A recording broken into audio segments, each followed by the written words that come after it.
शीतकालीन फसल, याद रखिएगा। अब अपने देश में, अपने देश बोले तो भारत। भारत में जब शीतकालीन मौसम होगा तो जो भी पूरा भारत में शीतकालीन मौसम होगा। कुछ क्षेत्र ऐसा है जहाँ पे शीतकालीन मौसम नहीं, तापमान का है शीतकालीन मौसम ही, लेकिन तापमान का अंतर है।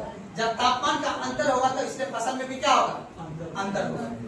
अब याद रखें, जो फसल अपने यहाँ रबी होगा तो जरूरी नहीं है कि दक्षिण भारत में वो फसल रबी भी हो, वो खरीफ फसल जाएगा, है कि नहीं। अब क्वेश्चन जब आपको अगला लेवल पूछता है ना कि जिस समय अपना यहाँ का वो रबी फसल और दक्षिण भारत का वो खरीफ फसल कहा जाता है, समझ रहे आपको। जैसे अपने यहाँ गेहूं कब होता है, शीतकालीन में होता है ना। तो अब मान लो कभी कभी, अब ध्यान समझना, ये जो है ना ये प्यारा सा भारत अपना देश, जब अपने यहाँ तापमान होगा ना, जब अपने यहाँ तापमान होगा, देखो पंजाब सब में ना कम तापमान रहता है, ठीक है ना। तो कहने का मतलब फिर दक्षिण में भी कम तापमान हो जाता है थोड़ा सा, सुना बात को। जिस वजह से अब बताओ यहाँ पे चावल की खेती ज्यादा हो जाएगा, सुना बात को ना। इसलिए याद रखना, अभी ये चीज से लिखा दूंगा, टेंशन नहीं लेना आपको। बस मुख्य रूप से आपको ये समझ लेना है कि गेहूं और उसके बाद आपका क्या आ जाएगा, चना, मटर, जिसमें 2 बीज सटा हुआ रहता है, ठीक है। जैसे गेहूं 2 बीज सटा हुआ रहता है ना, चना में 2 बीज सटा हुआ रहता है ना, रहता है ना, मटर में भी 2 बीज सटा हुआ रहता है। एक तरह से ये सब कौन सा फसल कहलाएगा, आपका रबी फसल कहलाएगा।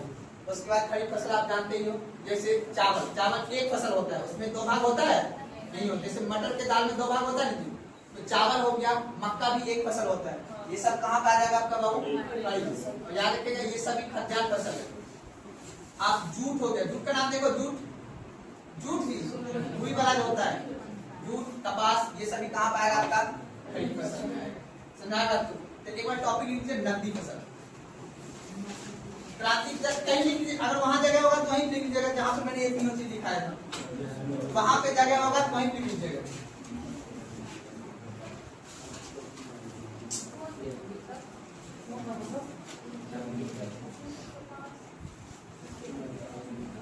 देखिएगा नकदी फसल देखिए, कभी कभी ये भी क्वेश्चन पूछा, निम्नलिखित में से कौन सा फसल किसान उपभोग के लिए नहीं उत्पादन करता है, जूट, नकदी फसल, बस एक लाइन में, ठीक है ना। गन्ना, चीनी, पता है चीनी शरीर के लिए लाभदायक नहीं है, नुकसानदायक है। तो इसलिए कभी अमीर घर में जाओगे बोलेगा टीका चीनी वाला चाय बनाना, या बिना चाय वाला चीनी बनाना, नहीं बोलता है। तो आपको कौन सा पता है, जो 40 से क्रॉस कर जाएगा तो उसको बोलेगा बीपी हो गया, ये बिना चीनी वाला चाय पीता है, नहीं ऐसा होता है, पानी में ऐसा होता है। चलिए लिखिए नकदी फसल का डिटेल्स, ठीक है। किसान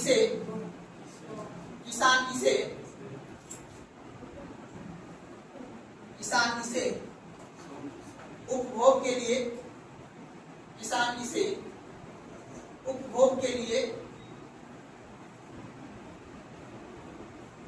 नहीं उत्पादन करता है, बल्कि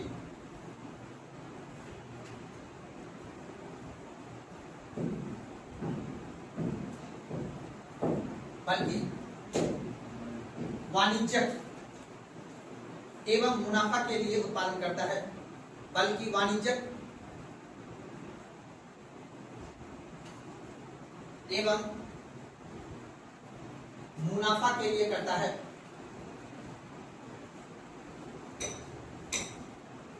देखिएगा नीचे देखिए, जैसे गन्ना,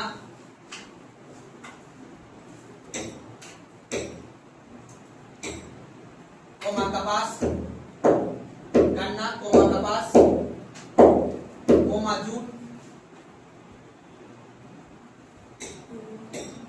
कोमा तंबाकू। खैनी खाने के लिए लगाया जाता होगा या बेचने के लिए, और गांजा भांग वगैरह कोई चाहेगा कि हमारा घर में खाए और हम पति पत्नी दोनों खा के मगन हो जाए खेत में, लेकिन तंबाकू उसके बाद लिखिएगा चाय, कॉफी,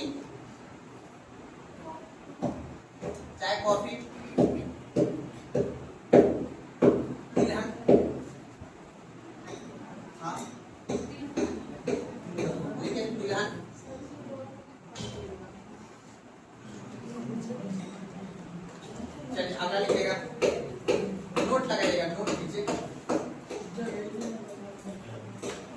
बताओ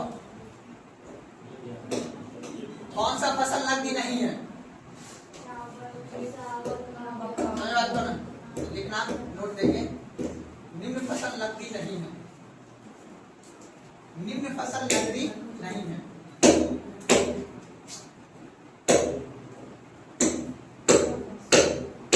चावल ब्रैकेट में धान, गेहूं, चावल गेहूं,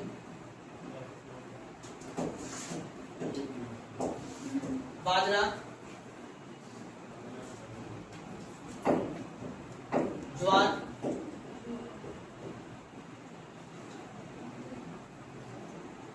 चना, मटर, अरहर, मूंग,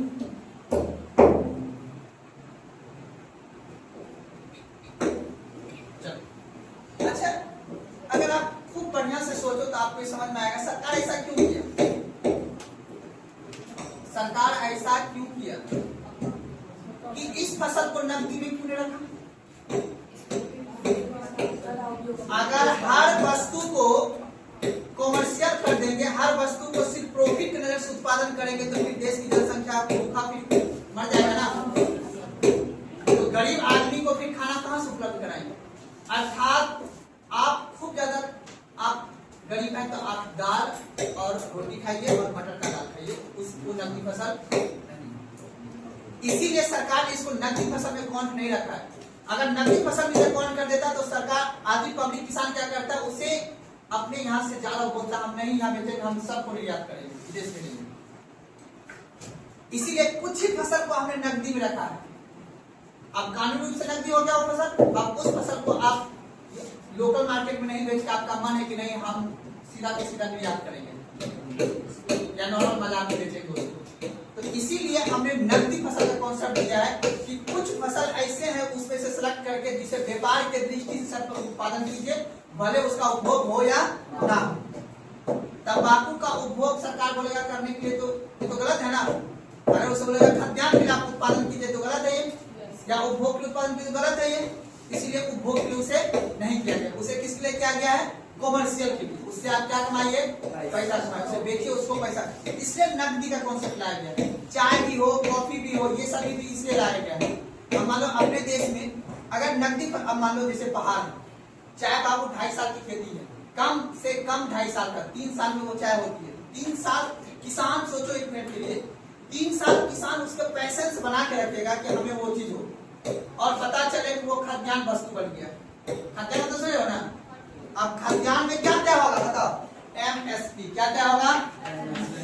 अब एमएसपी में सरकार कहता है बोवा हम जितना रेट तय करेंगे ना उतना ही रेट पे मार्केट में बिकेगा, उसी के आसपास में बिकेगा।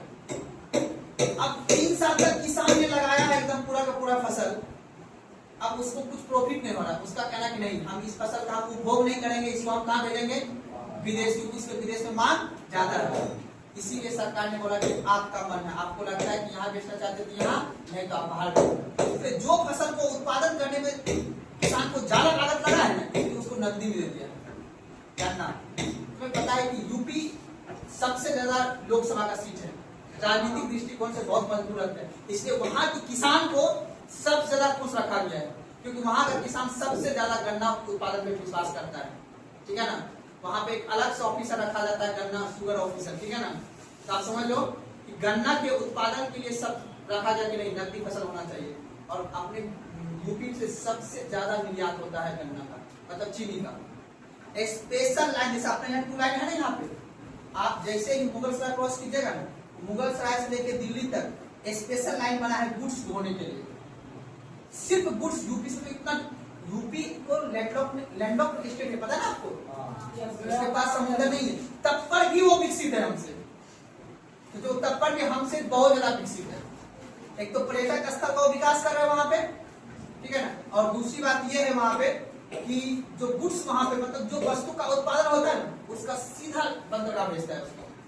स्पेशल ट्रेन चलता है, पानी 2 लाइन बना हुआ है स्पेशल, उसका सिर्फ गुड्स ढोने के लिए। क्या बोले?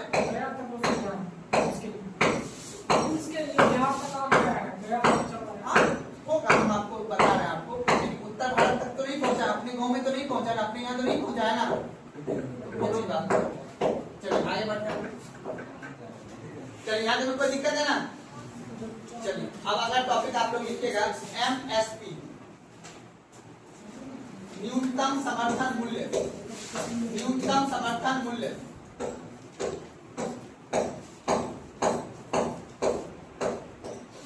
न्यूनतम समर्थन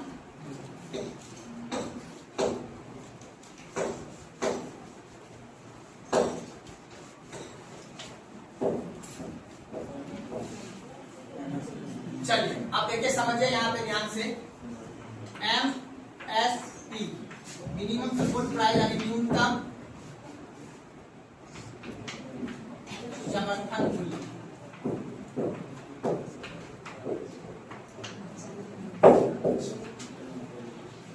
आप देखिए समझिएगा, बात को नहीं कीजिए। आपको एक बात याद होगा, अगर देश की परिस्थिति को अगर आप समझते होंगे तो आपको समझ में आ जाएगी बात को। आपको पता है कि जब हम आजाद हुए तो आजाद होने के बाद हमारे देश में अत्यधिक फैक्ट्री किस पे निर्भर था बाबू? कृषि पे। लेकिन उतना कृषि हम उत्पादन नहीं कर पाते थे जिस वजह से हर किसी का भोजन करा सके, ठीक है ना? तो आपको पता है कि आपको सबसे पहले जो हमारे देश में हरित क्रांति आया गया था, और हरित क्रांति लाने का वजह 1962 का युद्ध था।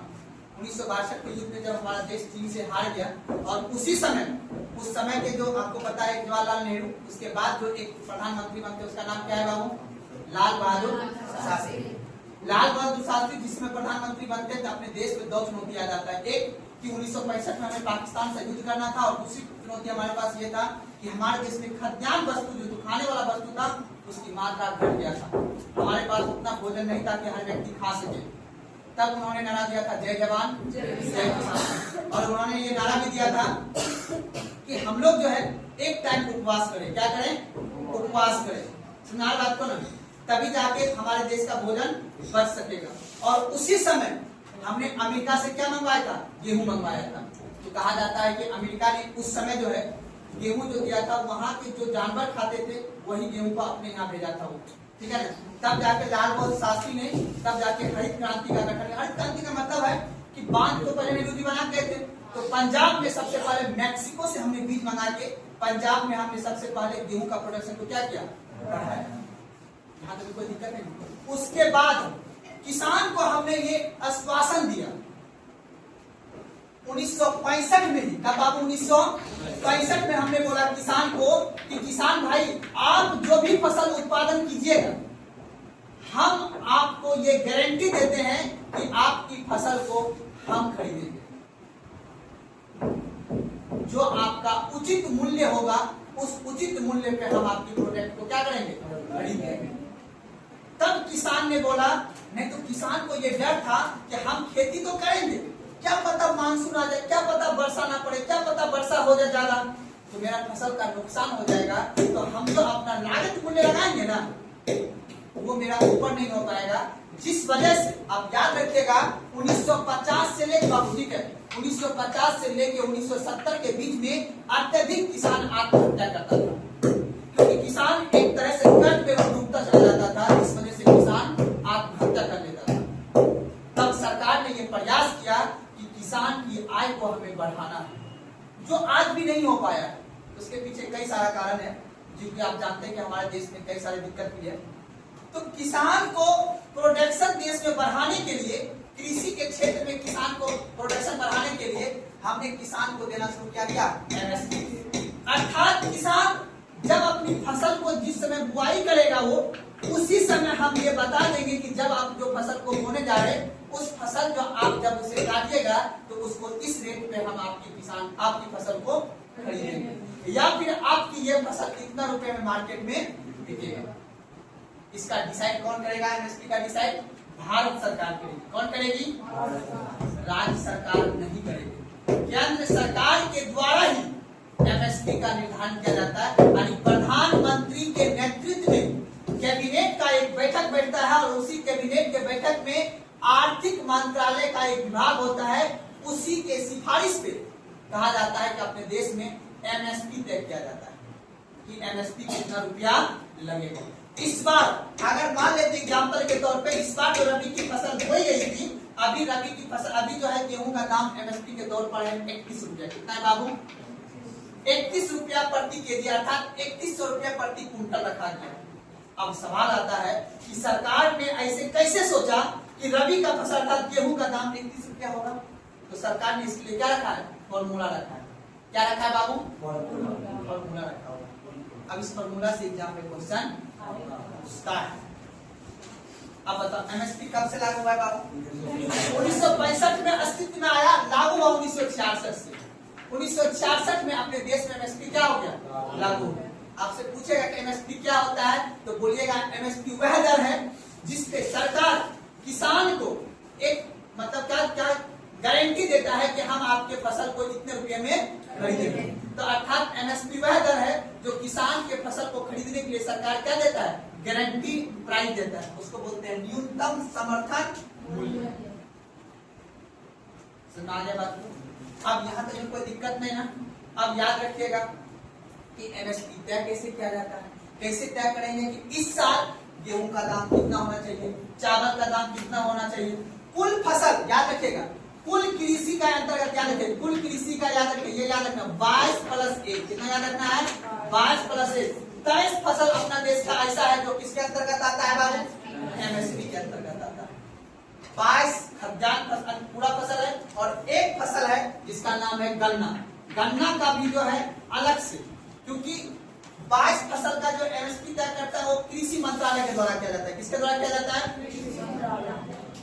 और एक फसल है गन्ना, गन्ना का अलग से प्राइस तय किया जाता है गन्ना विभाग के ऊपर। समझ में बात ना।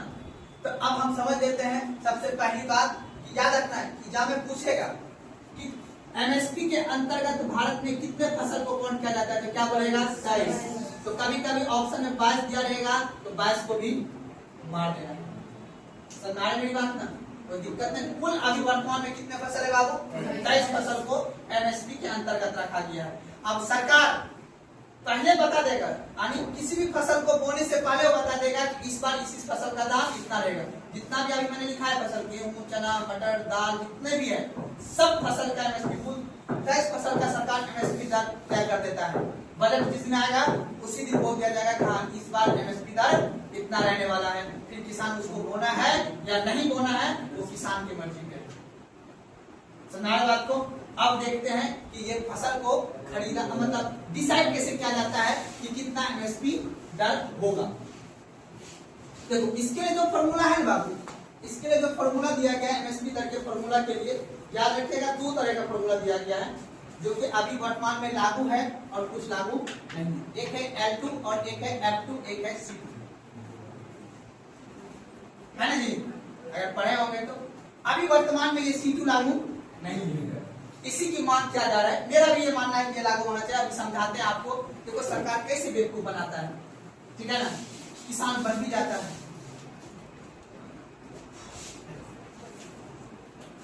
A2 के अंतर्गत सबसे पहले जैसे साल के स्टार्टिंग में जैसे मान लो कि एमएसपी तय करना है, ठीक है, कृषि मंत्रालय को एमएसपी तय करना है, उसमें कई सारे विशेषज्ञ बैठेंगे कि हाँ तो कैसे पता किया जाए कि गेहूं का दाम इस बार कितना रखना चाहिए, उसको लॉजिक होगा ना।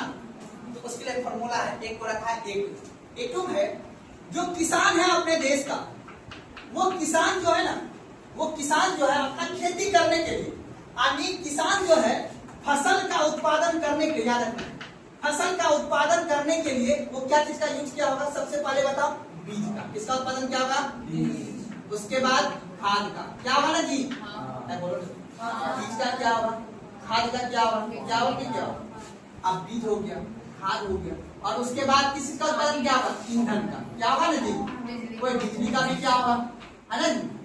अब इन सभी का कितना रुपये लगा है, यानी उनका लागत कॉस्ट कितना लगा है, और उसके बाद बताओ इसमें कौन होगा, मजदूर भी होगा, जी मजदूरी जो होगा वो भी वही नहीं होगा। तो इन सभी के हिसाब से यानी इन सब का उस समय कितना दाम था और एक बीघा उत्पादन करने में कितना खर्च हुआ होगा, उसके हिसाब से सरकार निकालेगी। तो सरकार क्या करती, जितने भी राज्य है अपने देश में, तो कुछ राज्य का वो सैंपल लेता है। अच्छा ये बताइए किसान जी, किसान को बुलाता है, पूछता है ये बताइए आपने जो 1 बीघा गेहूं उत्पादन किया इसमें आपका कितना लागत लगा है, बीज कितना का लगा है, खाद कितना का लगा, ईंधन कितना का लगा, बिजली कितना का लगा, मजदूरी कितना लगा आपका, ये सब बताइए आप। उसको नोट किया जाता है, नोट करके देखा था अच्छा 1 बीघा का इतना लगा हुआ, ठीक है। तो 1 बीघा में इतना धान या गेहूं उत्पादन होगा, तो उसके हिसाब से वो ला देता है कि 1 कुंटल 30 रुपया किलो। पहले ये हो गया। एफएल का मतलब होता है फैमिली लेबर। क्या होता है? Family labour. कुछ ऐसे गरीब किसान होते हैं जो मजदूर बाहर के नहीं रखता है, अपने घर का रख देता है। 4 परिवार है, वो जाता है अपने खुद से मक्का काट लेता है, धान काट लेता है, गेहूं काटता है, नहीं काटता है। तो अब मतलब उसकी श्रमिक को कौन कौन देगा, है ना। तो एफएल के अंतर्गत अब याद रखना, एफएल में क्या करते हैं हम, A2 प्लस पारिवारिक श्रमिक, परिवार का श्रम, यानी परिवार के मजदूर का जो लागत होगा ना, परिवार का मजदूर कितना काम किया है उसके रेट को हम जोड़ेंगे, उसके रेट को क्या करेंगे, जोड़ देंगे। सुना, तब क्या निकल के आ जाएगा,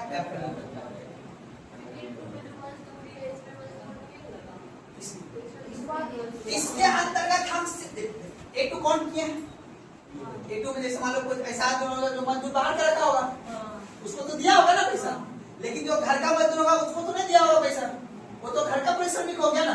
तो सरकार ने अलग से, मेन उद्देश्य है किसान को ये समझाना कि आप जो किसी वस्तु का उत्पादन किए, किसी फसल का उत्पादन किए, उसमें आपका कितना लागत लगा, उसका हम कितना देंगे, 1.5 गुना। कितना देंगे, 1.5 गुना। हाँ, लेकिन ऐसा नहीं है, कितना है, 50%, यानी कुल लागत का 50% ही आपको हम देंगे। एग्जाम्पल, जैसे मान लो कोई A2 लगा है, एग्जाम्पल दे रहा हूं, ध्यान से रखना। A2 में हमें मान लो 1 कुंटल गेहूं उत्पादन करने में, ठीक है ना, मेरा A2 लगा 500 रुपया। कितना लगा बाबू, 500 रुपया लग गया, खाद वाद मजदूरी गेहूं सब कुछ।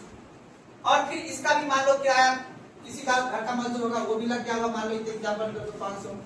टोटल सब किसान का खर्च कितना हुआ है, 1000 किसान का लागत लग गया। ये कितने, अगर अब 1000 कुंटल गेहूं बेचेगा फिर होगा फायदा, होगा उसको, नहीं होगा। तो किसान बोल रहा है, सरकार का कहना है कि हम जो एमएसपी तय करेंगे, आपके कुल लागत का कितना परसेंट, 50% आपको अधिक देंगे। 1000 का 50% कितना होगा, 500 होगा, नहीं 500 होगा ना। तो अब बताओ, सरकार उस बार गेहूं का दाम कितना रखेगा, 1500 रुपया एमएसपी रखेगा, यानी 1 कुंटल का गेहूं कितने बिकेगा, सरकार का लागत, किसान का लागत कितना लगा है। इस तरह से ये डिसाइड होता है कि चावल कितना रुपया बिकेगा, गेहूं कितना रुपया बिकेगा, मक्का कितना रुपया बिकेगा, ये सब। और भी कुछ फैक्टर है, मांग और आपूर्ति भूल गए ना, वो रहबे करेगा, इसमें भी लागू। जैसे अब मान लो कि इस बार गेहूं किसान उत्पादन कर रहा है, लेकिन किसान को हम पहले बोलेंगे, देखो बाबू, हमको पता खुफिया में जानकारी मिला है कि इस बार पिछले साल गेहूं ज्यादा हुआ, तो सब आदमी भंडार करके रखा हुआ है। अगर गेहूं का उत्पादन पिछले साल अधिक हुआ था, ठीक है ना, लेकिन वो उतना निर्यात नहीं हो पाया है, तो सरकार इस बार गेहूं का दाम नहीं बढ़ाएगा, क्योंकि मांग उतना गेहूं का नहीं बढ़ा। ये भी एक फैक्टर रखता है एमएसपी का निर्धारण करने में, मांग आपूर्ति का भी फैक्टर रखता है, डिमांड और सप्लाई का भी रखता है। तो लेकिन हमें अभी फॉर्मूला समझना है, कोई दिक्कत। एक आदमी खड़ा किया किसान से हाथ में, बोला एक चीज तो आप जोड़बे नहीं किए।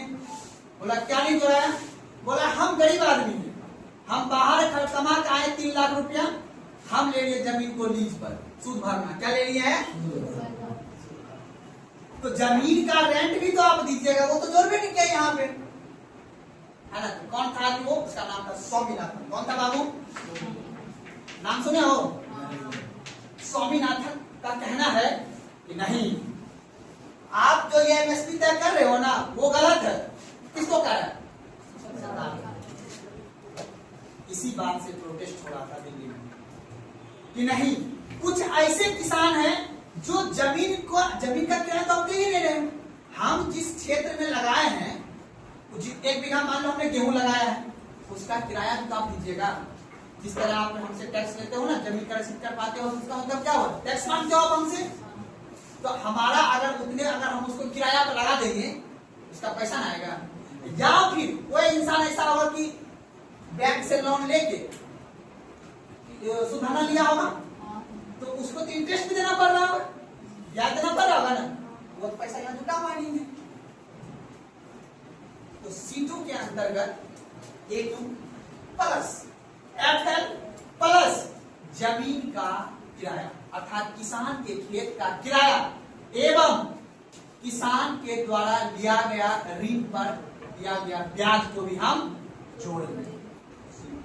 C2 के अंतर्गत A2 प्लस FL प्लस किसान के द्वारा लिया गया कर्ज जो होता है जमीन चुकाने के लिए, वो सभी कहां से अंतर्गत जोड़ेंगे? C2 का, तब निकलेगा C2। कॉम्प्रेसिव प्राइस इसको बोला जाता है, लेकिन ये अभी लागू सरकार इसी दोनों की डिसाइड के आधार पे आपका एमएसपी या हमारा एमएसपी या देश का एमएसपी तय किया जाता है।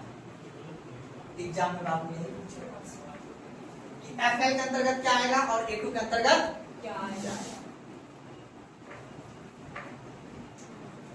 स्वामीनाथन ने ये मांग किया है कि नहीं आप इसको भी लागू कीजिए, लॉजिक है भी सही। आप बताओ जो किसान सूद बना लिया उसका किस हाल होगा। एग्जाम्पल दे रहा हूँ, मान लेते हैं अभी एग्जाम्पल देते हैं 2 लाख रुपया भी बिका है आपके बगल में, ठीक है ना। 2 लाख रुपए में आपको 1 बीघा खेत मिलेगा, ठीक है। 1 बीघा खेत आपको कितने दिन के मिलेगा? वो 3 साल के। कितने साल मिलता है जी? 3 साल के आपको लीज पे मिलता है ना।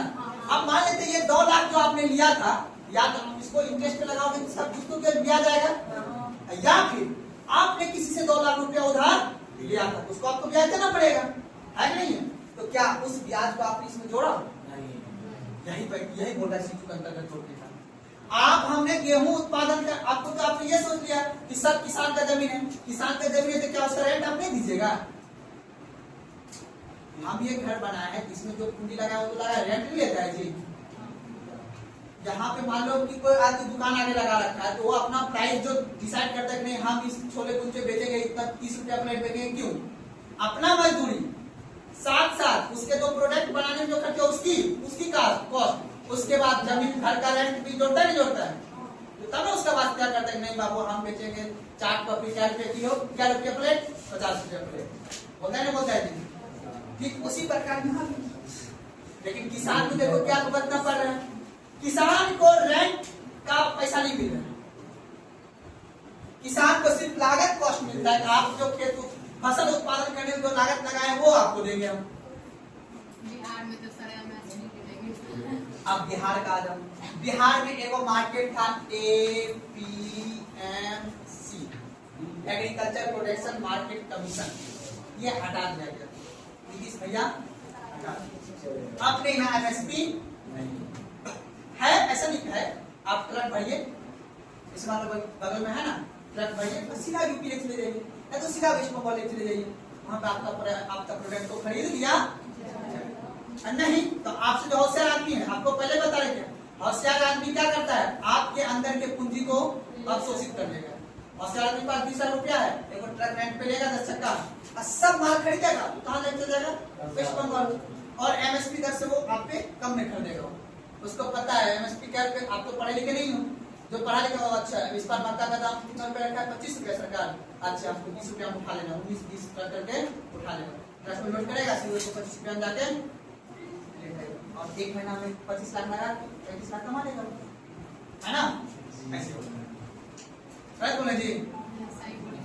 तो इसीलिए आपको समझ गया ना MSP प्राइस, ठीक है ना। तो बाबू अभी यूपी, पंजाब, हरियाणा, वेस्ट बंगाल, इन सभी राज्य में MSP लागू, ठीक है ना। और साउथ में भी आंध्र प्रदेश वगैरह भी लागू है, ऐसा टेंशन लेने 1 लाख में खरीदने के लिए, अपने बिहार में भी नहीं लागू है, ठीक है ना। सुनाए बात को ना, इसके पीछे का रीजन भी है थोड़ा सा, क्योंकि सरकार का कहना है कि बउआ हम तो सब्सिडी तो देते हैं ना, क्या देते हैं? समझाए बात को ना। तो और दूसरा बात है कि देखो तुम्हारे यहाँ बाढ़ आ जाता है, हम देते हैं ना 8,000 रुपया, देते नहीं देते हैं, तो फिर हमें MSP भी देंगे फिर कैसे होगा? तो बोले में हमारा मक्का पानी में डूबा हुआ बोरा खरीदेंगे नहीं खरीदेंगे, क्योंकि हम आपको सब्सिडी जो दे रहे हैं। मेरी बात समझे? क्योंकि अपना यहाँ बाढ़, इसलिए सरकार अपने यहाँ डिजास्टर फंड में ज्यादा पैसा देता है, इस वजह से। ये एक तरीका है, एक पॉइंट बताया मैंने आपको, सुना बात को ना, इस वजह से। इसलिए थोड़ा सा पढ़ना है और अवेयर होना है, ठीक है ना। चलिए अब कुछ बातें को समझ में आया, कोई सवाल नहीं जिसको समझ में नहीं आया? कंचन जी समझ में आया? क्या बोले? हाँ, क्या बोले? हाँ, बढ़िया से आ गया ना? पीछे लड़का समझ आ गया ना सबको? चलिए अब लिख लेते हैं सबको। चलिए लिखिए तो फटाफट।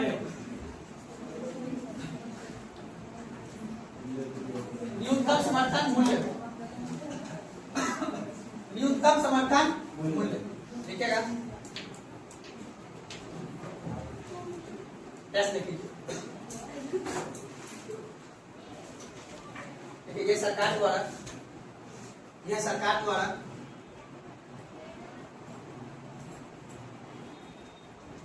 द्वारा किसानों को दी जाने वाली, यह सरकार द्वारा किसानों को दी जाने वाली, किसानों को दी जाने वाली एक गारंटी है, एक गारंटी है जो जो जो उनकी फसलों की सुरक्षा, जो उनकी फसलों की सुरक्षा सुनिश्चित करती है, जो उनकी फसलों की सुरक्षा सुनिश्चित करती है।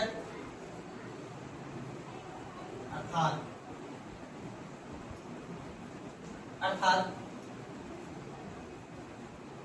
एमएसपी वह दर होता है, अर्थात एमएसपी वह दर होता है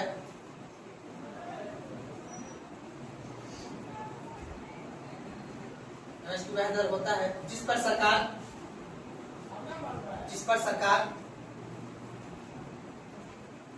किसानों से फसल खरीदता है, जिस पर सरकार किसानों से फसल खरीदता है।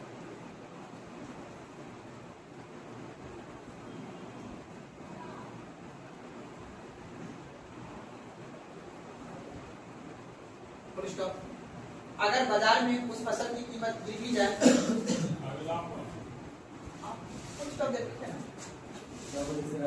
अगर फसल में अगर बाजार में उस फसल की कीमत गिर भी जाए,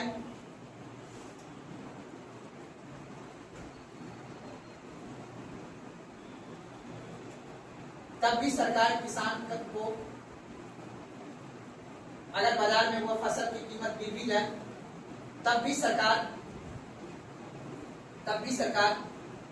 किसान को तय किया गया,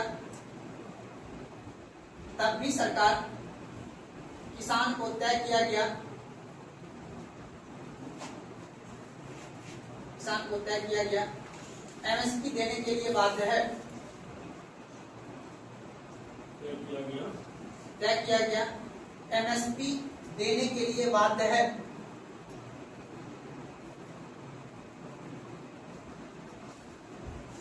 कोई दिक्कत समझने में? नहीं ना, मतलब कि एमएसपी की घोषणा, टॉपिक लिखिए, सब टॉपिक एमएसपी की घोषणा, एमएसपी की घोषणा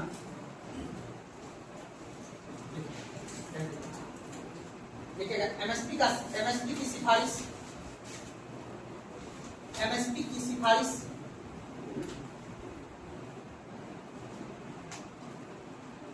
कृषि लागत और मूल्य आयोग द्वारा, एमएसपी की सिफारिश कृषि लागत और मूल्य आयोग द्वारा, एमएसपी की सिफारिश कृषि लागत और मूल्य आयोग द्वारा, अंडरलाइन कर लीजिएगा, कृषि लागत और मूल्य आयोग द्वारा तथा इस सिफारिश को लागू करने के लिए, इस सिफारिश को लागू करने के लिए प्रधानमंत्री की अध्यक्षता वाली, इस सिफारिश को लागू करने के लिए प्रधानमंत्री की अध्यक्षता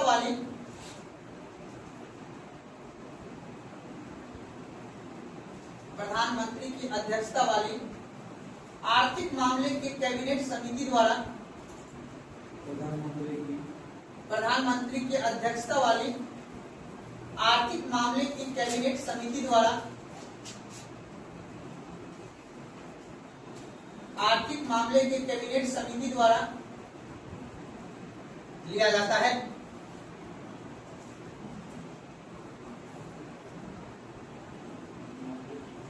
आर्थिक मामले की कैबिनेट समिति द्वारा निर्णय लिया जाता है, इसलिए निर्णय लिया जाता है।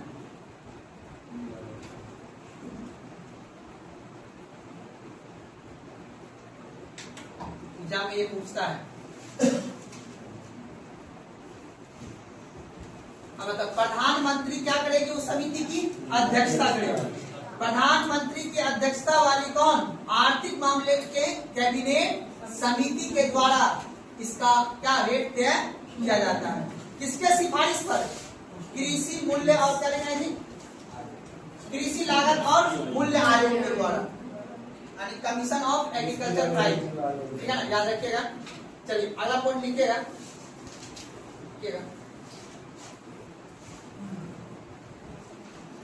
कृषि, अगला पॉइंट देखिए, कृषि लागत और मूल्य आयोग। कृषि लागत और मूल्य आयोग, कृषि लागत और मूल्य आयोग यह किसान कल्याण मंत्रालय, यह किसान कल्याण मंत्रालय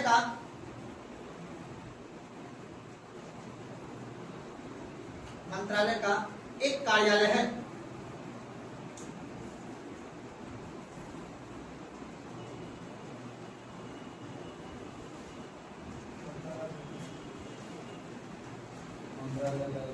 ठीक है, आप बताओ, ये जो कृषि आयोग है, ठीक है ना, ये किस मंत्रालय के अंतर्गत आता है? कल्याण एवं कृषि मंत्रालय के अंतर्गत। याद है, एग्जाम पूछा गया सवाल है, लगा टॉपिक लिखेगा। अगला पॉइंट लिखे उसी नीचे, एमएसपी दर तय करने की निम्न प्रक्रिया। एमएसपी दर तय करने की निम्न प्रक्रिया।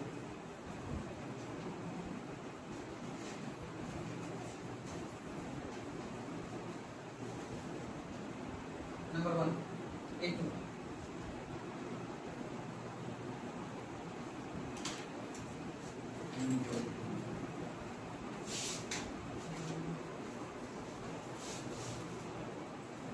क्या लिखें? A2 क्या लिखेगा? इसके अंतर्गत किसान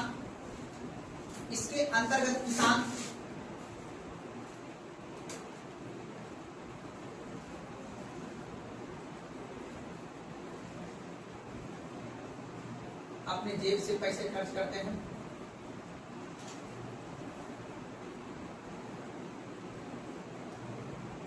जैसे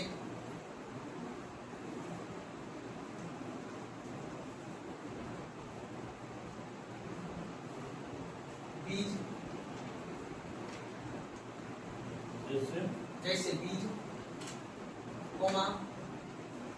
उर्वरक, खाद बोलते हैं, कीटनाशक, कीटनाशक, ईंधन,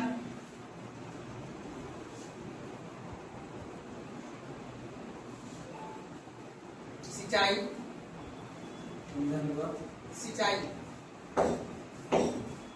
श्रम,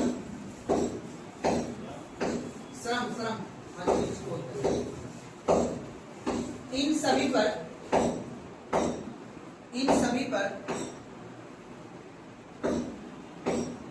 क्या क्या खर्च को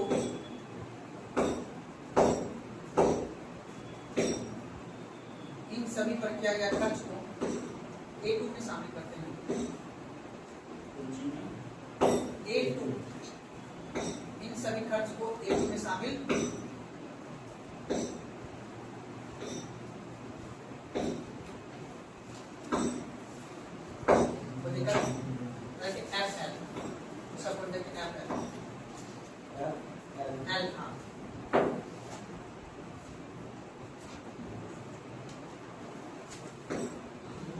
देखिएगा, इसमें A2 के साथ साथ इसमें A2 के साथ साथ किसान परिवार के सदस्य द्वारा A2 के साथ साथ किसान परिवार के सदस्य द्वारा किए गए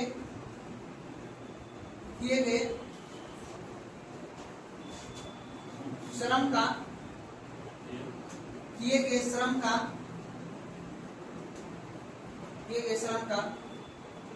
अनुमानित मूल्य भी जोड़ा जाता है। किए गए श्रम का अनुमानित मूल्य भी जोड़ा जाता है। अनुमानित मूल्य भी जोड़ा जाता है।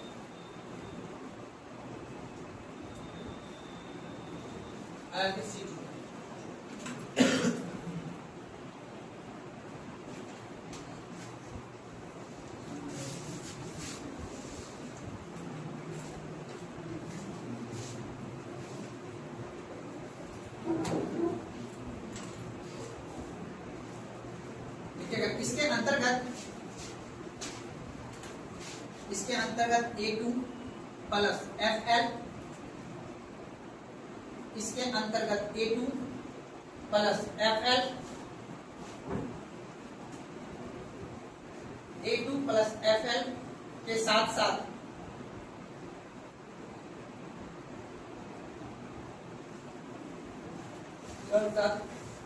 किसान अपनी जमीन का किराया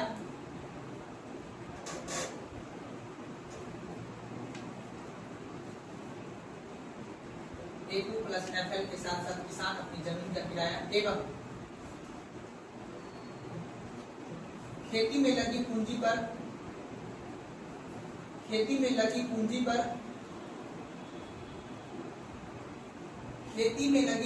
पर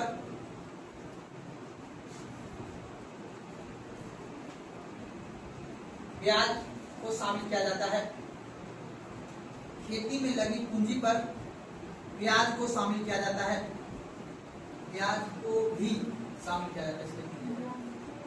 को भी शामिल किया जाता है। समझ में आया बात ना? खेती में लगी कोई पूंजी है, आपने 3 लाख रुपया लेके आपने खेती में पूंजी लगाया है, तो उसका ब्याज भी ना आएगा बाबू। पूंजी अगर आपने खेती लगाया कहीं से रुपया लेके और खेती में आपने लगाया है, उसका ब्याज भी आएगा। तो हमने एक सूद भरना का कॉन्सेप्ट दिया था आपको, या फिर आपने खेत किया आपने तो आपका लागत मूल्य लग गया, मान लेते हैं 5 बीघा उत्पादन करने में कितना 3 लाख, तो सरकार किसान सिर्फ 3 लाख रुपया जोड़ रहा है। 3 लाख रुपया जोड़ रहा है जी, आपका 3 लाख लगाया है, लेकिन उसमें जो ब्याज जो ले रहा है हमसे वो तो नहीं जुट रहा है। तो खेती में लगे पूंजी के साथ साथ उसमें ब्याज को भी जोड़ना है। किसके अंतर्गत? सीटी के अंतर्गत। चलिए नोट लगाइए।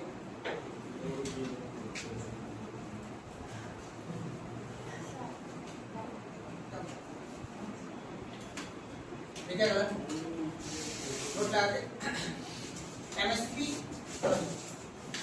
नोट लगाइएगा। MS स्वामीनाथन के नेतृत्व में हाँ नोट लगाइएगा। MS स्वामीनाथन के नेतृत्व में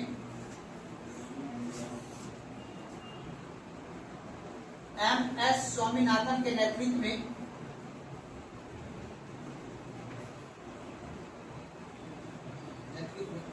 राष्ट्रीय किसान आयोग का कहना है कि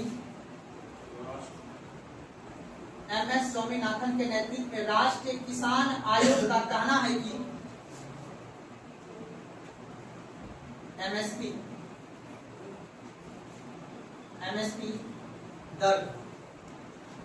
दर C2 का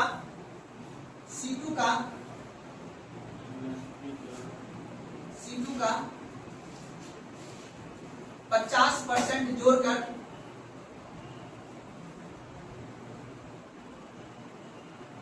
दिया जाना चाहिए।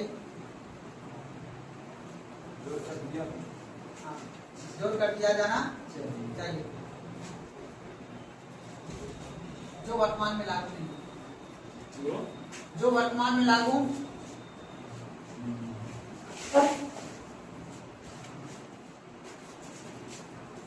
अधिकार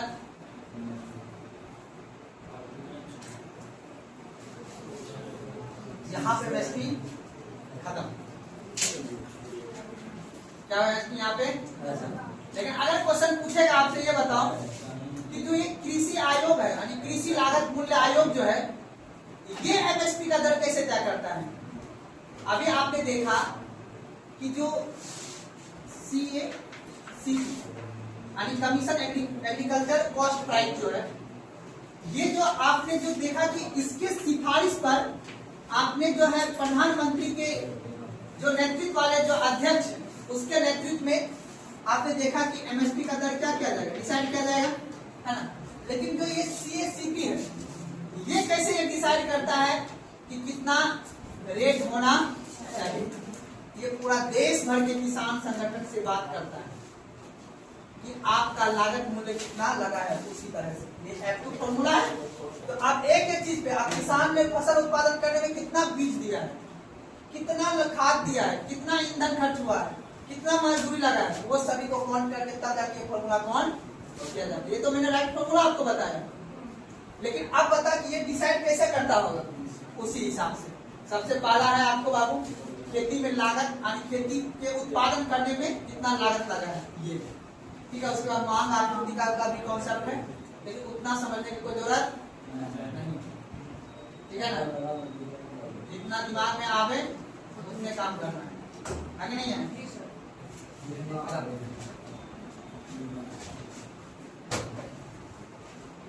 है,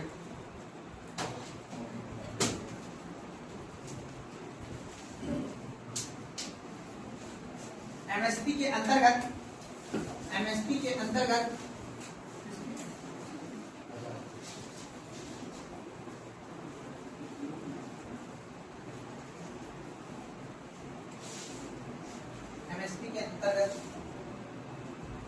CACP के तहत 22 फसलों को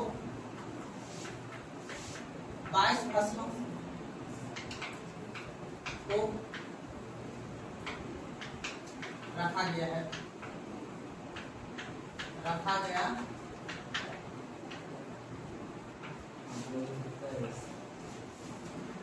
ऐसे लिख लीजिएगा, घेर के 22 फसल को बड़ा लिखिएगा 7 लिखिएगा, कितना है 5 22 लिखे तो 22 लिखे वहाँ एक फसल आजकल नोट से लिखाऊंगा, अलग करना था।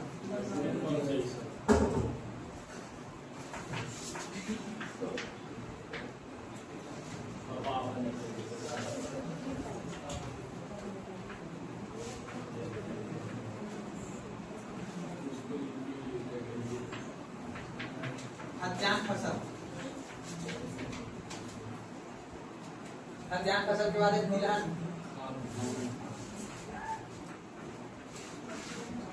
तिलहन फसल के बाद है आपका दलहन वाणिज्यिक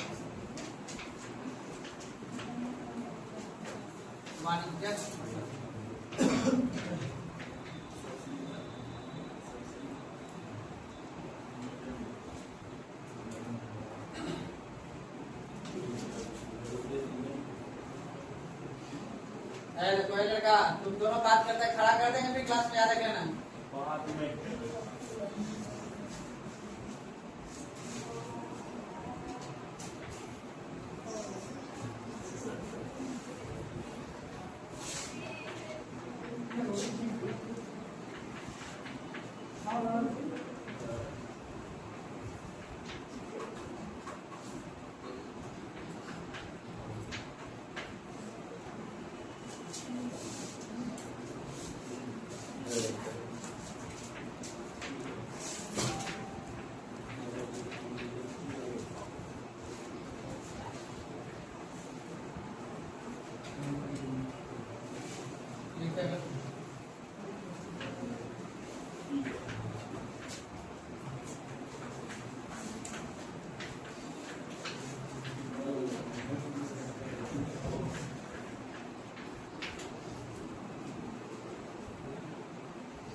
प्रदेश के क्षेत्र में पाया जाता है। सर आज इससे क्या आज इससे चलिए क्या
हो गया जी।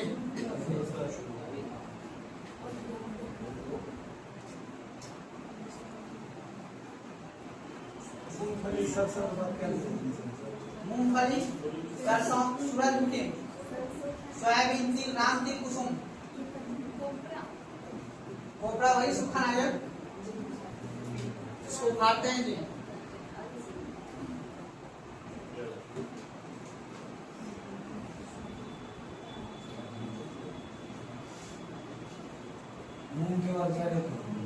मूंग के बाद उड़द लिखा है, मसूर और अरहर। निम्नलिखित में से कौन एमएसपी के अंतर्गत नहीं आता है, याद रख लेना है। फिर 7 7 14 सही है ना।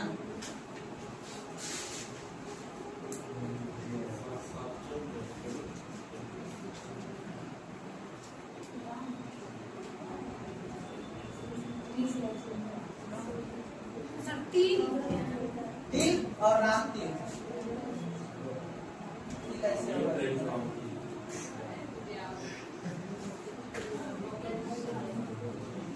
अच्छा कुसुम। हाँ कुसुम। लड़का लोग को खड़ा करेंगे, टेंशन नहीं लेना है। काल साहब को कैमरा स्टार्ट करवाएंगे, ठीक है ना।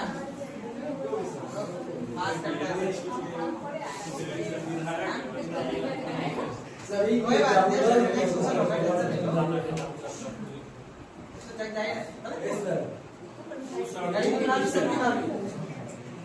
सब्जी नहीं रहता। पानी का समय में दूध, कपास, कोपरा, उसके बगल में सूखा नारियल।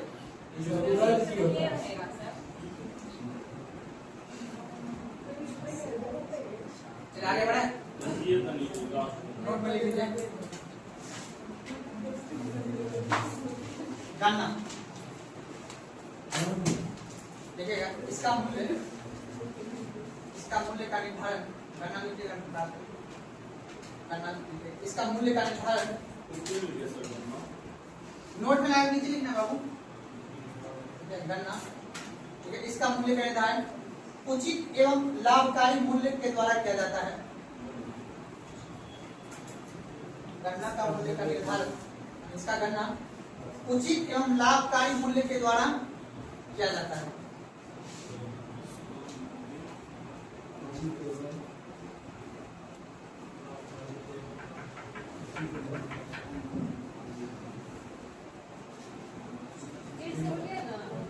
उचित एवं लाभकारी मूल्य के द्वारा किया जाता है। इसका एमएसपी तय नहीं करता है, इसका याद रखना है। एमएसपी के अंतर्गत गन्ना आता है, लेकिन आपने देखा इन फसलों का किसके द्वारा होता है, सीएससीपी के द्वारा, ठीक है ना।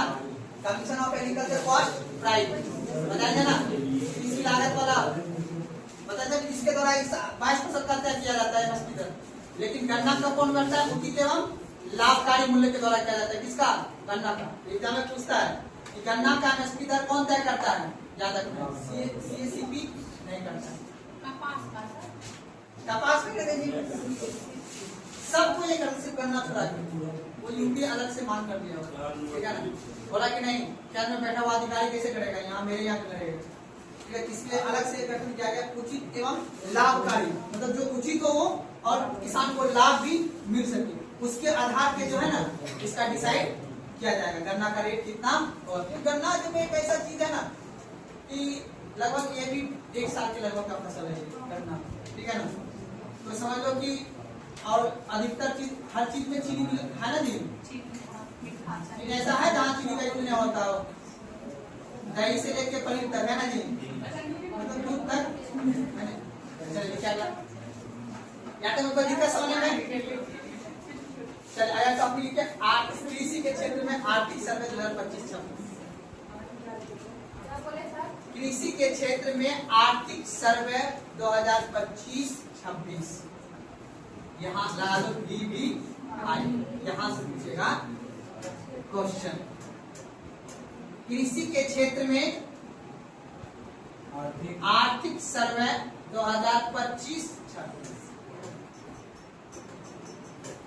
अभी बात दिखा देंगे, एक पन्ना है लिखिए, उसके बाद ये चैप्टर तब हम पढ़ेंगे सेकेंडरी से।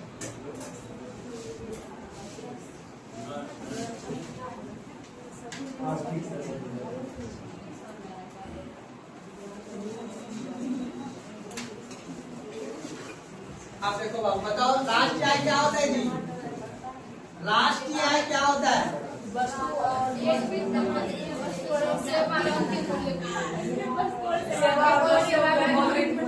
वस्तु और सेवा का अंतिम मौद्रिक मूल्य क्या कहलाता है।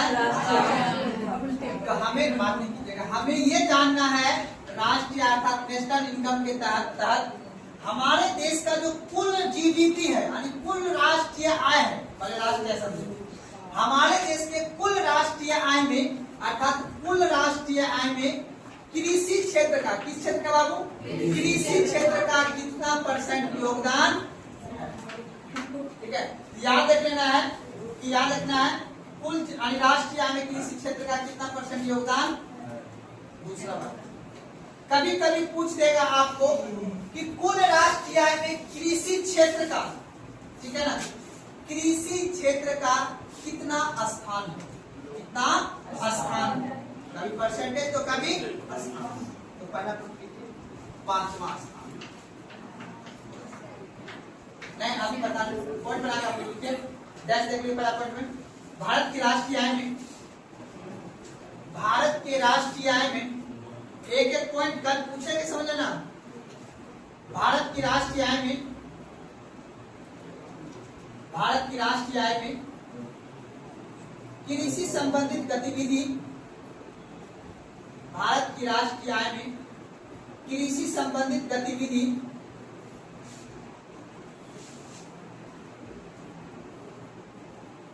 वर्तमान में 5वां स्थान है।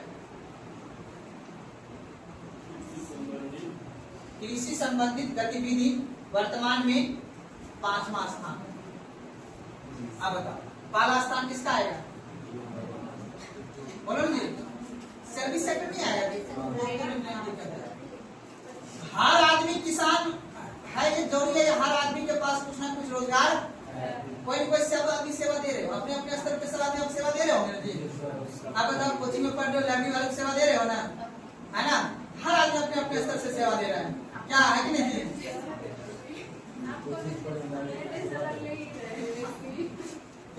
सर्विस सेक्टर का सबसे ज्यादा इंपॉर्टेंस अपना देश में, सर्विस सेक्टर से सबसे ज्यादा इनकम आता है। सबसे ज्यादा इनकम किसमें आता है, सर्विस सेक्टर। कृषि में कितना स्थान पे है, 5वां स्थान। तो ना बात करो, अब दूसरा पढ़ लीजिए। देश के कुल कार्यबल का, देश के कुल कार्यबल का, देश के, हाँ देश के पूरा, देश के कुल कार्यबल, टोटल वर्किंग पॉपुलेशन की बात कर रहा हूँ, ठीक है। देश के कुल कार्यबल का एकदम ये डाटा याद रखना, 46.1%। एग्जाम में 100% पूछेगा चाहे कुछ भी हो जाए, लिखिएगा देश के कुल कार्यबल का 46.1% कृषि क्षेत्र पर निर्भर है।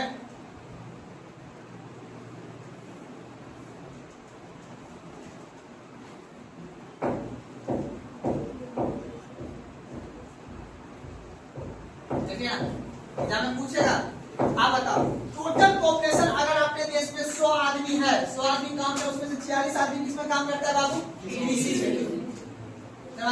इसी को कन्वर्ट करके रखना है, कृषि के साथ साथ आप क्या दो, सेकेंडरी में आ जाओ, टर्सरी में आ जाओ, सेवा भी दो आप लोग। तो उससे क्या होगा, अगर एक पॉपुलेशन, एक आदमी अगर तीनों सेक्टर को संभाल रहे हैं, उसे कोई हरा नहीं सकता। सुना बात को ना, इसलिए याद रखना है, टोटल देश के वर्किंग पॉपुलेशन का 46.1% आदमी किस पर निर्भर करता है बाबू? कृषि क्षेत्र पर निर्भर है। कोई दिक्कत नहीं, सब एग्जाम में पूछेगा। अगला प्रश्न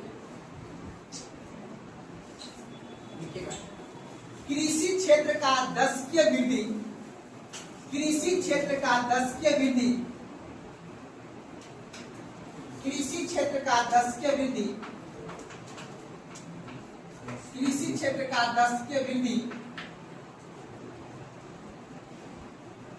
4.45%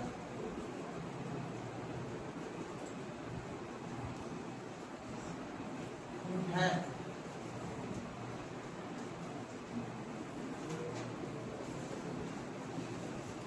दस के वृद्धि समझते हो?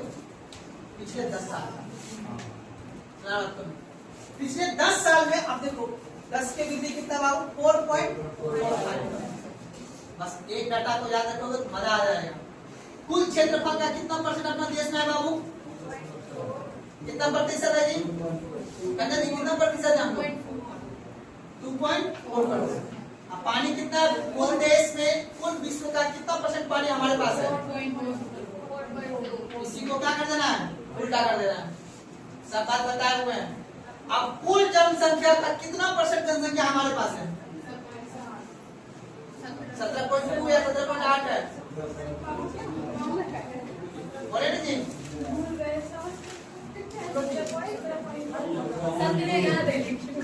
17 याद है ना? आज 17.5%। कितना बाबू? आप बता, इतने ज्यादा, इतने आप बता, हमारे पास जमीन इतना ही है और जनसंख्या विश्व का इतना है, तब पर भी हम किसी दूसरे पे खाने में निर्भर, अपना भोजन हम खुद उत्पादन करते हैं और खुद। गर्व की बात, हमने सारी बात सिखा रखे हैं कि कुल विश्व का 2.4% क्षेत्रफल होने के बावजूद भी, ठीक है ना, और उसके बाद 4.2% हमारे पास मात्र पानी है कुल विश्व का, उसके बाद जनसंख्या हमारे पास ज्यादा है, तब पर भी हम खाना के दूसरे पारसी नहीं। यही अपने देश का कृषि का महत्व, सबसे ज्यादा महत्व ये लगता है। हर बात को ना चले लिखा ला, कृषि क्षेत्र में 10 के वृद्धि कितना रहा बाबू? 4.45%। याद रखें, 10 के वृद्धि का पूछता है कि पिछले 10 साल में हमें कितना कृषि के अंदर ग्रोथ किया है, तो 4.45%। लिखिएगा, पिछले 5 वर्षों में, लिखिएगा, कृषि क्षेत्र बार बार नहीं लिखा रहा हूं, ठीक है ना, पिछले 5 वर्षों में कृषि क्षेत्र का औसत वृद्धि दर, पिछले 5 वर्षों में कृषि क्षेत्र का औसत, अंडरलाइन कर दीजिएगा, औसत वृद्धि दर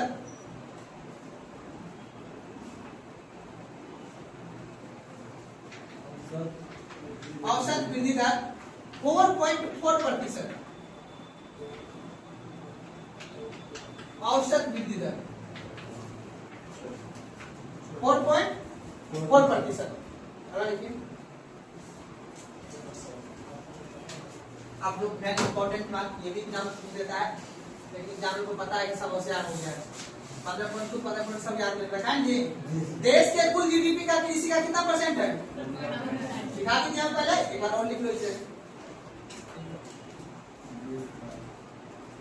देश के जीडीपी में, देश के जीडीपी में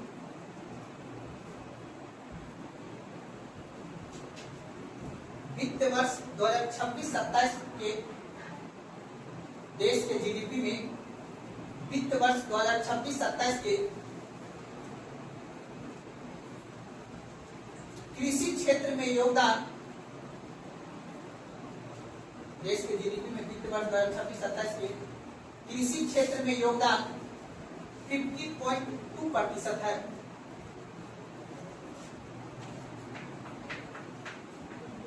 कृषि क्षेत्र कितना है बाबू? 50.2%। 15 बोले हैं,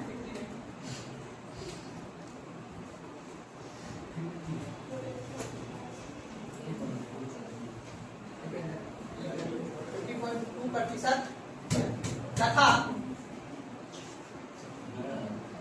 तथा वित्त वर्ष 2025-26 में तथा वित्त वर्ष 2025-26 में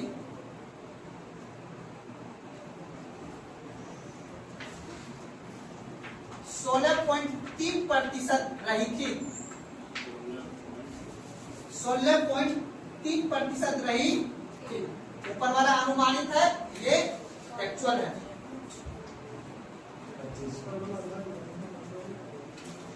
कोई दिक्कत समझने में है ना? आप देखो, तो पशुपालन किस क्षेत्र में आता है? पिछले लड़का बताना रे, शांति सवाल टोपी वाला मतलब मत्स्य पालन की। देखो ध्यान से सुनना तुम लोग, कैसे नहीं शोषण होता है देखना। मत्स्य पालन किस क्षेत्र में आएगा?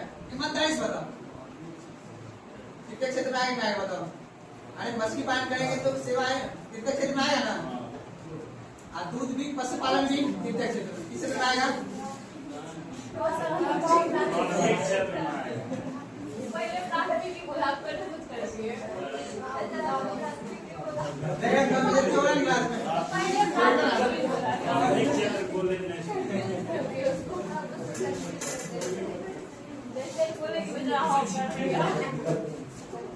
चलिए देखिए तो, हाँ अब काउंट कर सकते हैं। अब एग्जाम में क्वेश्चन जब पूछेगा प्राथमिक क्षेत्र के अंतर्गत, हम कृषि क्षेत्र पढ़ रहे हैं, अब कृषि प्राथमिक क्षेत्र के अंतर्गत ही पशुपालन और मत्स्य पालन आता है। मैं पहले ही बता रखा हूँ।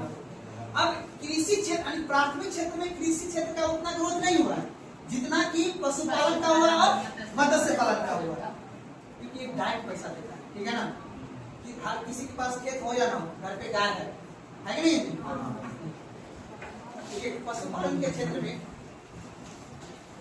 अब बता, कृषि क्षेत्र में कितना प्रतिशत ग्रोथ रहा है? 16.3% रहा है ना पिछले वर्ष, है ना? अब याद रखना। अब उसके बाद देखिए औसत वृद्धि दर कितना रहा है? 4%, है ना? और याद रखना कुल जीडीपी का ये है, ठीक है ना? ध्यान से रखना। चलिए क्या है, पशुपालन के क्षेत्र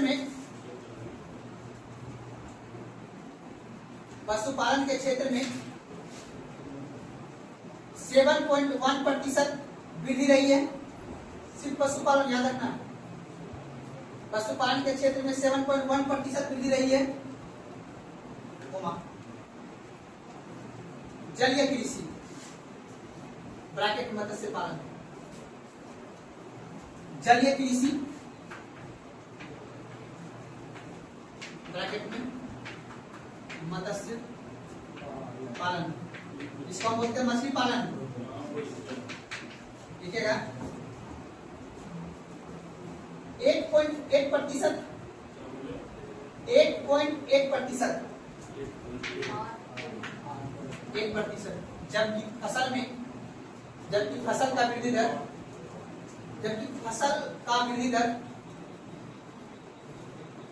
3.5% रही है।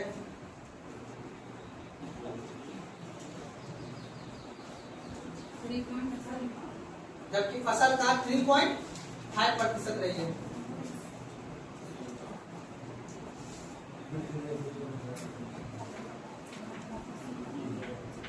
पशुपालन का कितना लिखा है? 7.1,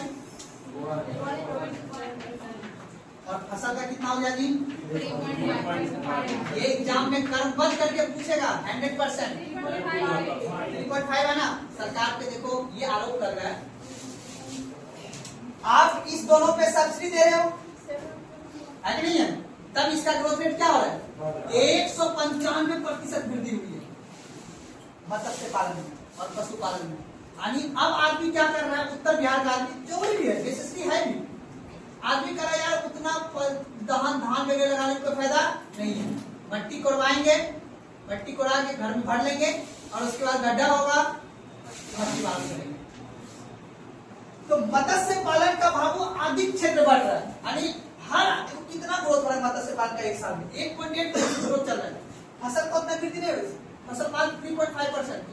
100 में से 3 आदमी फसल का काम कर रहा है और 8 आदमी इसका काम कर रहा है। सोच लो इतना ग्रोथ रेट इसका हो रहा है। क्यों? क्योंकि सरकार इस पे 90% सब्सिडी देता है। अगर आपका मछली पालन करने में अगर आपका 10 लाख रुपए खर्चा हो रहा है तो समझ लो उसका 90% सरकार चुकाएगी, आपका 10% आपका लागत मूल्य लगेगा। क्यों? अब सवाल आता है क्यों? क्योंकि हमारा देश जो है ना, हमारा देश मतलब खास करके वैसा राज्य जो लैंडलॉक राज्य है, जिसके पास पानी फ्री का दे देता है भैया। कौन भैया? गंगा मैया। गंगा मैया कौन पानी देता है? पर्वत मैया, है ना जी। तो फ्री का पानी देता है, बिना मांगे पानी देता है, आवश्यकता से अधिक। तो सरकार कहता है कि इसका फायदा क्यों नहीं उठाया जाए। तो लो भैया कुछ हो ना हो, तुमको लो सब्सिडी लो और अपने बच्चे को सीधा स्कूल नहीं, सीधे नाव दो खरीद के सीधा वो मछली मारने के लिए सीखेगा, मछली मारने के लिए सीखेगा। तुम्हें नहीं विश्वास होगा, उधर चले जाओ समस्तीपुर की तरफ, समस्तीपुर की तरफ जो उधर बढ़नी है ना रोड के, उन्हीं 5 घुसपा जाओगे, उधर के आदमी कुछ हो ना हो, पैसा नहीं है, तुरंत क्या करेगा? नदी में कूदेगा, जाल फेंकेगा, मछली मारेगा, उसको सीधे गोरी बजा के बेचेगा और 2000 रुपए कमाएगा। एग्जाम्पल दे रहे हैं, ठीक है ना। अपन लोग क्या करेंगे, अपन लोग क्या करेंगे, अरे यार खोजेंगे कि कहीं जाकर ट्यूशन पढ़ा ले, कुछ करा ले। उधर का आदमी ऐसा है, समस्तीपुर एक लास्ट गाँव है, वहां के बाद जैसे आप देगा ना, उधर का आदमी अभी 2-3 महीने बाद पानी देखेगा, है नहीं जी। बांध के उस पार जो नदी है, गंडक नदी जिसको बोलते हैं, उस क्षेत्र का आदमी जो अभी मक्का जो काट रहा है, वो आदमी सब मछली पालन करता है। सब नहीं कर, लेकिन ऐसा है कि बताओ, जन्मजात वहां के आदमी को एक स्किल मिलता है, उसका नाम है सूरी, ठीक है ना। कुछ चीज बात है, चलिए आगे बढ़े, चलिए क्या आगे। तो याद रखना है सबसे ज्यादा ग्रोथ रेट किसका है बाबू? मत्स्य पालन का। प्राथमिक क्षेत्र में सबसे ज्यादा किसका ग्रोथ है बाबू? मत्स्य पालन का, ठीक है। उसके बाद किसका है बाबू? पशुपालन का। और लास्ट में किसका है? फसल वृद्धि। फसल कम आदमी लगा रहे, कौन आदमी सोचेगा बार खेत है, सीधा वही वाला बात बताया ना, मालूम मछली लगा देंगे एक बार, बस खाली देखते जाना है, ठीक है ना। उसका देख आना, एक बार में 1 कुंटल मछली निकलेगा, 2 लाख रुपए हो गया। एग्जाम्पल दे रहा हूँ, कोई मछली लगा दी तो वो कौन समझ जाता है, कतला वगैरह आता है ना, रेहू वगैरह आता है, वो सब लगा दो आराम से।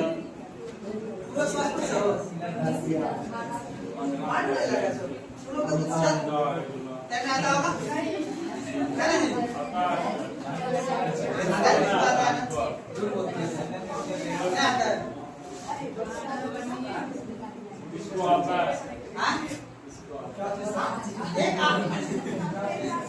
नहीं, एक ऐसा भौगोलिक सिचुएशन कहता है, आप लोग बाहर में पढ़े होंगे ना, जैसे मान लो कि किसी के पेरेंट्स बाहर भेज देता है, लेकिन उसी भौगोलिक परिस्थिति में गरीब आदमी जो स्कूल नहीं पहुंच पाता है, वो आदमी क्या करता है, वो आदमी वहां पे जाके तैरता है और नाव पे आराम से मछली मारता है, ठीक है ना।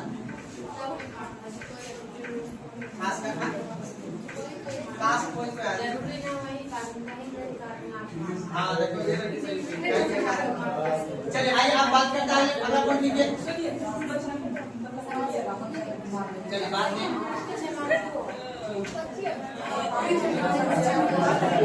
ये किसान की आय बढ़ाने की बात है।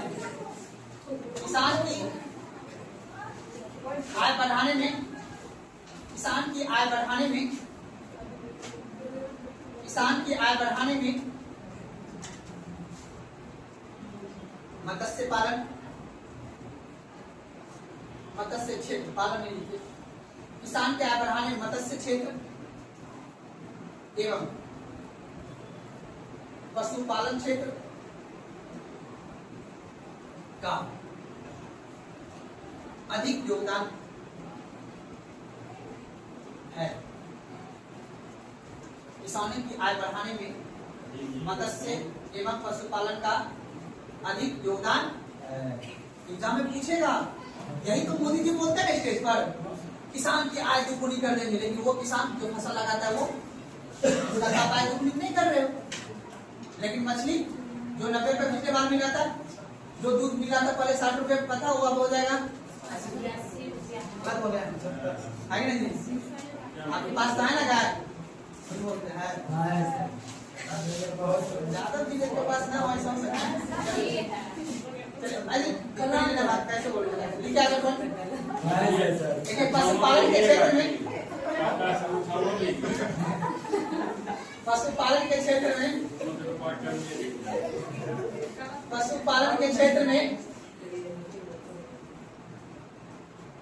पशुपालन के क्षेत्र में पिछले वर्ष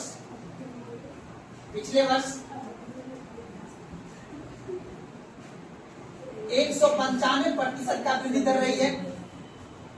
पशुपालन क्षेत्र में पिछले वर्ष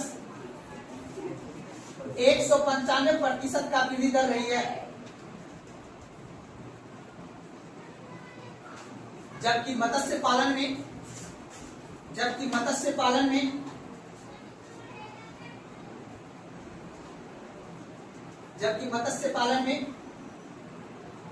140% वृद्धि दर रही है,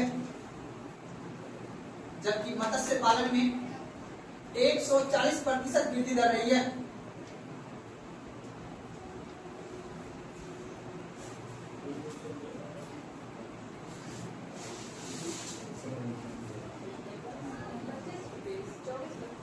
पिछले वर्ष कौन सा आएगा? 25-26 आएगा ना। अभी कितने वर्ष चल ही रहा है, 25-26 अभी अब खत्म होगा, 31 मार्च आएगा, है ना। तो याद रखना है, ये एग्जाम में पूछा है, सवाल है, पूछे जाएगा एग्जाम में सबसे ज्यादा वृद्धि दर वो किसमें है? पशुपालन क्षेत्र में।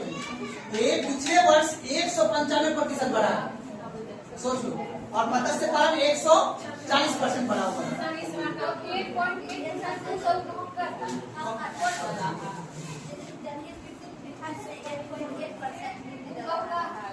ये देखो, ये अनुमानित इस बार रहने का जहां पे लिखा होगा पिछले वर्ष, ठीक है ना, जैसे मैंने लिखा है 50.2, ये 50.2, ये अनुमानित है अगले वित्त वर्ष का, और ये है पिछले वित्त वर्ष का।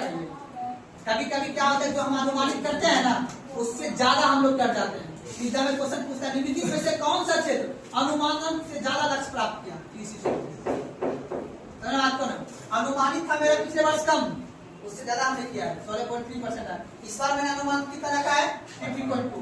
जब अगली बार जो इकोनॉमिक सर्वे आएगा ना, नहीं समझ आया, अगली बार जो आएगा उसमें देखा जाएगा कि हमने टारगेट रखा था 50.2 का, अगर ज्यादा है ज्यादा, कम आएगा तो कम। वो डिपेंड करता है कितना वर्षा पड़ा, कितना क्या क्या हुआ। इसमें अभी तो मैंने लिखा है ना आपको, जो पशुपालन के क्षेत्र में पिछले वर्ष मतलब पिछले वित्त वर्ष होगा 2025 और 26 होगा, में वृद्धि दर कितना रहा है? 195%। चलिए अगला कोड लिखिए।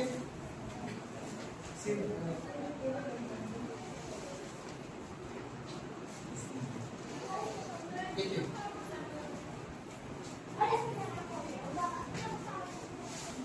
देखिएगा, वित्त वर्ष 2024-25 यहीं तक का डाटा आया हुआ, इसलिए यहीं तक का लिखना है। 2024-25 हाँ, वित्त वर्ष 2024-25 में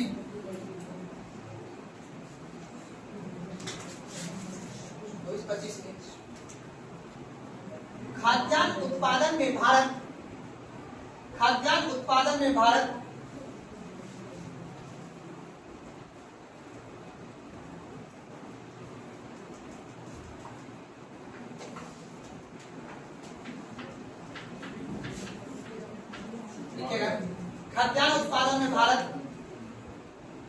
3577.3 लाख मीट्रिक टन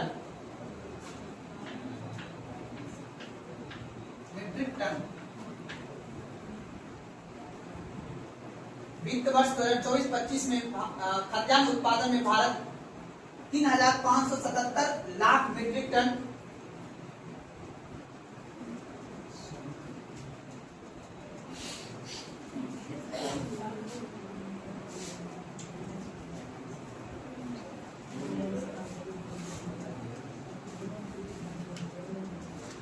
एक पॉइंट गलत हो गया। ऐसे गलती हो गया, कितने वर्ष गलत लिख गया। ठीक है, 24-25 बोल नहीं सकते तुम लोग। थोड़ा सा ठीक है, 26-27 बहुत 26-27 हमको लगा 26-27 बोलूं। 26-27 इस बार आएगा ना? हाँ, तब लिखाऊंगा। क्या लिखेंगे? वित्त वर्ष 26-27 26-27 में भारत खाद्यान्न उत्पादन में भारत 3 पॉइंट कितना लिखे जी? 57 lakh metric ton, 3577.3 lakh metric ton रहने का अनुमान है। जो रहने का अनुमान है, जो पिछले वर्ष की तुलना में पिछले वर्ष की तुलना में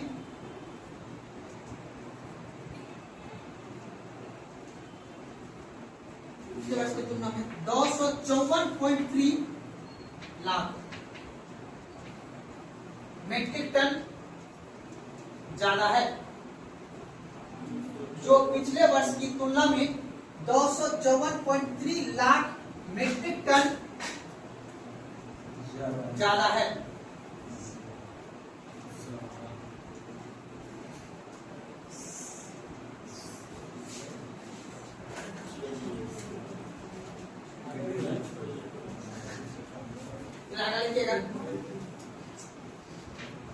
भारत सूखी प्याज समझते हो? प्याज होता है एक पत्ते वाले होता है नहीं?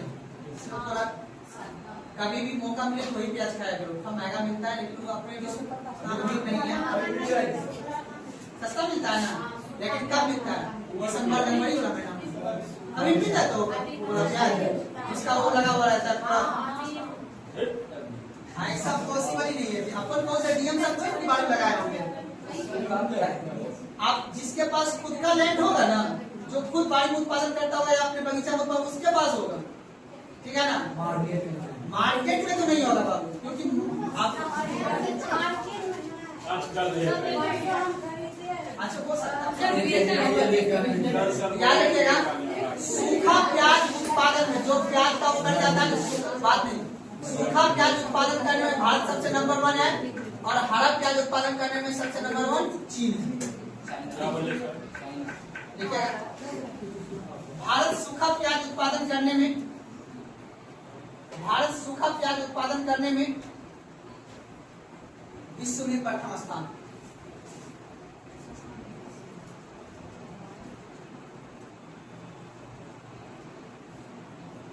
उसके बाद विश्व में प्रथम स्थान। अगला पढ़ लिखिएगा।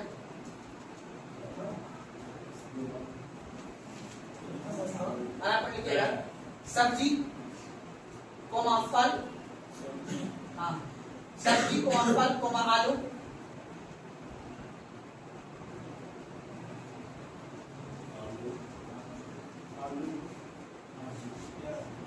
सब्जी कोमा फल कोमा आलू उत्पादन में भारत चीन के बाद विश्व में दूसरा स्थान पर है। भारत चीन के बाद विश्व में दूसरा स्थान। समझिए इसका मतलब?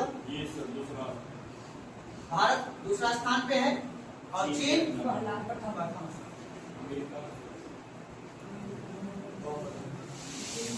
अब सबसे गर्भान्वित वाला बात याद रखना, गर्व की बात है, ये पूछ सकता है एग्जाम में।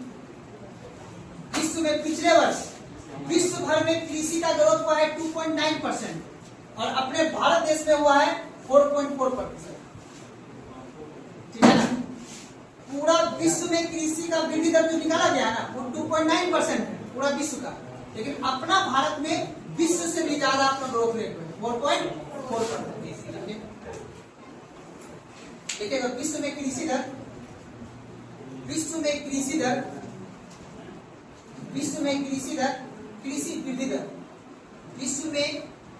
वृद्धि दर 2.9% है। 2.9% है, जबकि भारत का कृषि वृद्धि दर 4.4% है।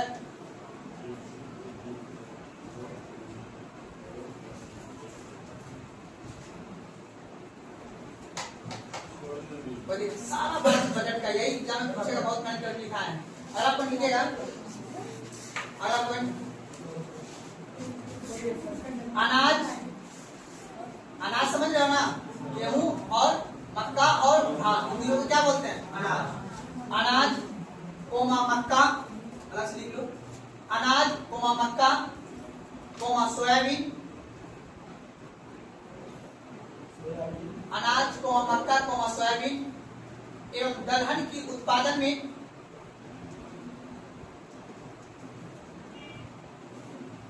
अनाज कोमा मक्का कोमा सोयाबीन एवं दलहन के उत्पादन में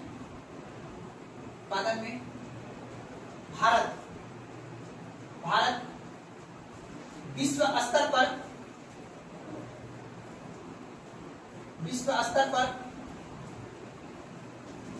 कम उत्पादन करता है।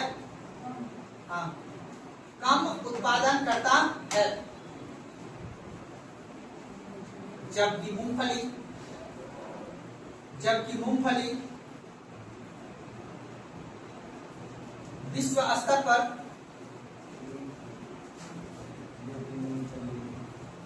अधिक उत्पादन करता है।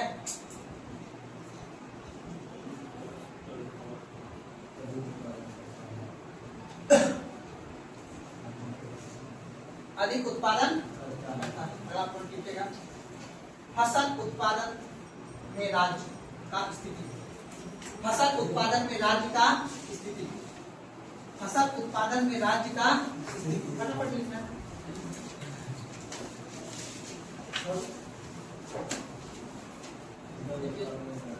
चावल,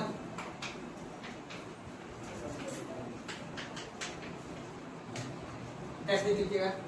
एक तक लिखिएगा फसल, एक तक लिखिएगा राज्य।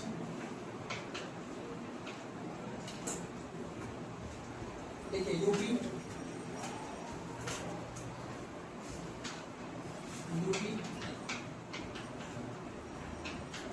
तेलंगाना डब्ल्यूपी,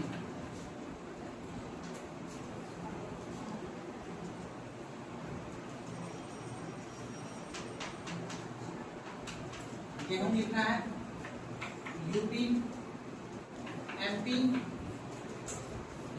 और एमपी और पंजाब।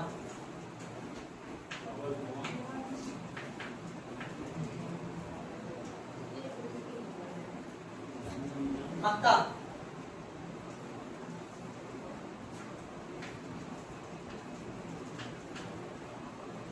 मक्का लिखना है एमपी, कर्नाटक, बिहार।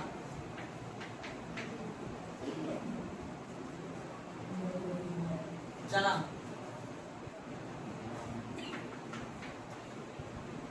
नाम लिखना है महाराष्ट्र, एमपी, राजस्थान, महाराष्ट्र, एमपी, राजस्थान। आप लोग पूरा नाम लिखिएगा, ठीक है? महाराष्ट्र, एमपी, राजस्थान। चना हो गया। मूंगफली लिखिएगा, ये आ गया मोदी जी का राज्य, गुजरात। गुजरात के बाद लिखिएगा राजस्थान, एमपी।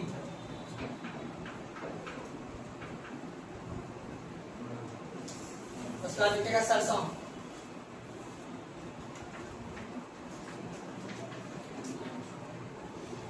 सरसों लिखिएगा राजस्थान, यूपी, हरियाणा, राजस्थान, यूपी, हरियाणा।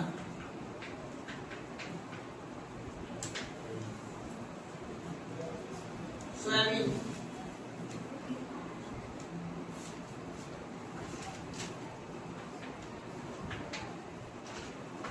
मध्य प्रदेश,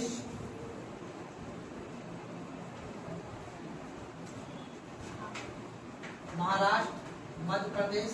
इसके बाद लिखना है राजस्थान,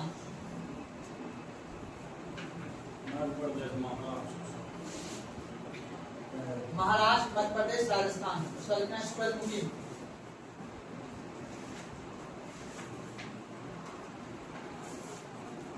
सूरजमुखी लिखेगा। कर्नाटक, हरियाणा, उड़ीसा।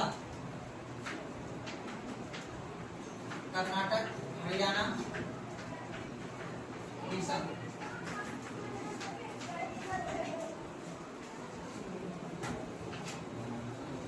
उसका लिखे गन्ना। UP, Maharashtra, Karnataka. UP, Maharashtra, Karnataka.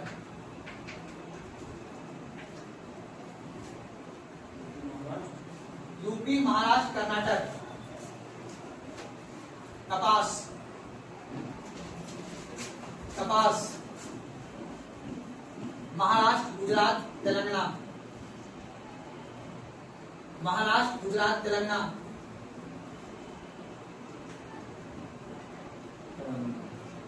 Jute, अच्छा लगा दीजिएगा, बिहार का एग्जाम नहीं पूछेगा। जूट लिखेगा। WB यानी वेस्ट बंगाल, पश्चिम बंगाल, बिहार, असम। दूसरा स्थान बिहार का, याद के एग्जाम पूछेगा। जूट में लिखेगा पश्चिम बंगाल, बिहार, असम। दलहन उत्पादन, दलहन उत्पादन लिखेगा। MP, comma, Maharashtra, comma, Rajasthan. तिलहन उत्पादन, तिलहन उत्पादन। MP, महाराष्ट्र, राजस्थान लिख दिया था ना दलहन में। तिलहन है ये। राजस्थान, MP, महाराष्ट्र। राजस्थान, MP, महाराष्ट्र। खाद्यान्न में ये, खाद्यान्न उत्पादन। UP, MP, Punjab. UP, MP, Punjab. मोटे अनाज उत्पादन में, खाद्यान्न उत्पादन लिखेगा यूपी, MP, पंजाब। अब ये मोटे अनाज उत्पादन। राजस्थान, कर्नाटक, राजस्थान, कर्नाटक और मध्य प्रदेश।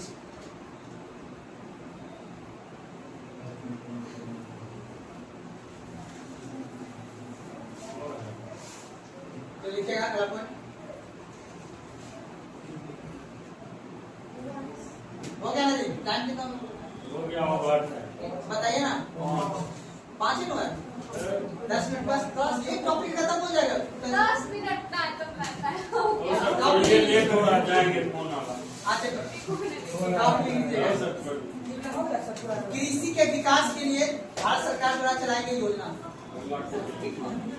कृषि के विकास के लिए भारत सरकार के द्वारा चलाई गई योजना। छोटू